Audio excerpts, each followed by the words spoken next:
Hello guys, in this video I'm going to show you how to enable the simplify group that's option on the Splitwise application. But first I just want to mention, don't forget to subscribe to my channel because at 100,000 subscribers I am going to show you my whole YouTube revenue statistics and growth strategy, how to make money online. Now let's jump into it. First of all, open the app on your phone. Click on the groups button down below, which is the second option.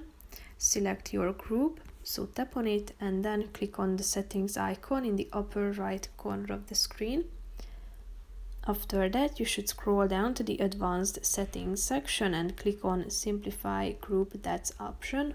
On the right side, it will automatically combine DATs to reduce the total number of repayments between group members. So basically that's it for this video guys. See you in the next one. Bye bye.